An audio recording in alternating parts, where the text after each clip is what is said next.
Hello everyone. So the question that we have over here is Virat bought two apartments, apartment A and apartment B at Marina Beach in Chennai. The price of apartment A decreases by 25% every year concerning the previous year. The price of apartment B increases 25% every year concerning the previous year.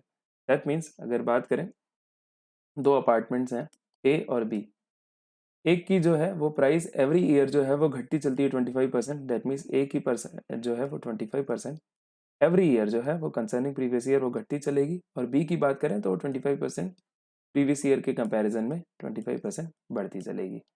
So if the price of the both the apartments were equal at the end of 2041 and the price of both the apartments together at the end of 2042 will be 42 crores, what will be the price of apartment A at the end of 2040?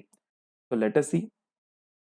बात करें अगर end of, आपको 2 years दिए हुए, end of this is 2040, sorry, the 3 years, end of 2041 and you have end of 2042. This is the timeline, right?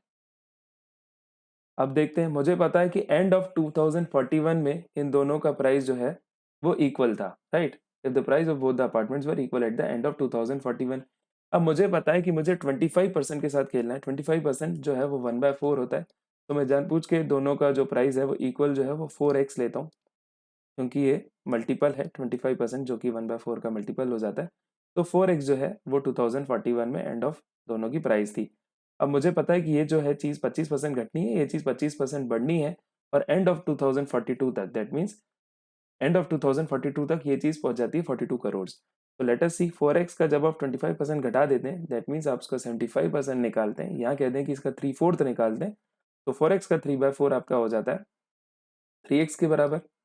And आपका 4x जो है यहाँ पे सिंपली x जो है वो बढ़ जाएगा 25%, यहाँ पे x घट गया, यहाँ पे आपका x बढ़ जाएगा. 25% जब कोई चीज़ बढ़ जाती है, दैट इज 4x का आप निकालेंगे 5/4, that means 3x plus 5x की आपको वैल्यू जो है वो दी रखी है 42 करोड़ के बराबर. दैट मीन्स आपकी 8x जो है वो 42 के बराबर है, x जो है आपका 21/4 के बराबर है. तो now what I am required to calculate is what will be the price of apartment A. इस वाले अपार्टमेंट ए की एंड ऑफ 2040 में क्या वैल्यू रही होगी. अब मुझे पता है कि हर साल में ए की वैल्यू जो है वो घटती चलती है 25% से. दैट मीन्स 2041 की जो वैल्यू मेरे पास आई होगी जो कि 4x है, मैंने जो अज्यूम करी है, ये भी 2040 के कंपैरिजन में 25% जो है घट के आई है. दैट मीन्स मैं कह सकता हूँ कि 4x जो है वो एंड ऑफ 2040 की वैल्यू की बात करें तो उसके 75% के ही बराबर है. सो उसका एंड ऑफ 2040 में क्या ओरिजिनल रहा होगा, दैट मीन्स इनटू 100 आप कर देंगे, तो आपका आ जाएगा दिस इज 25 3 जा, दिस इज 25 4 जा, this is nothing but 4 into 4 16x/3. That means यहाँ पे प्राइस आपका क्या रहा होगा 16x/3. तो यही मुझे कैलकुलेट करना है. तो 16x/3 की बात करें तो 16 इज x इज 21/4, तो 16x/3 की बात कर रहा हूँ मैं, this is by 3. This is 3 1 जा, दिस इज 3 7 जा, 4 1 जा, दिस इज 4 4 जा, सो 4 इंटू 7 इज नथिंग बट 28.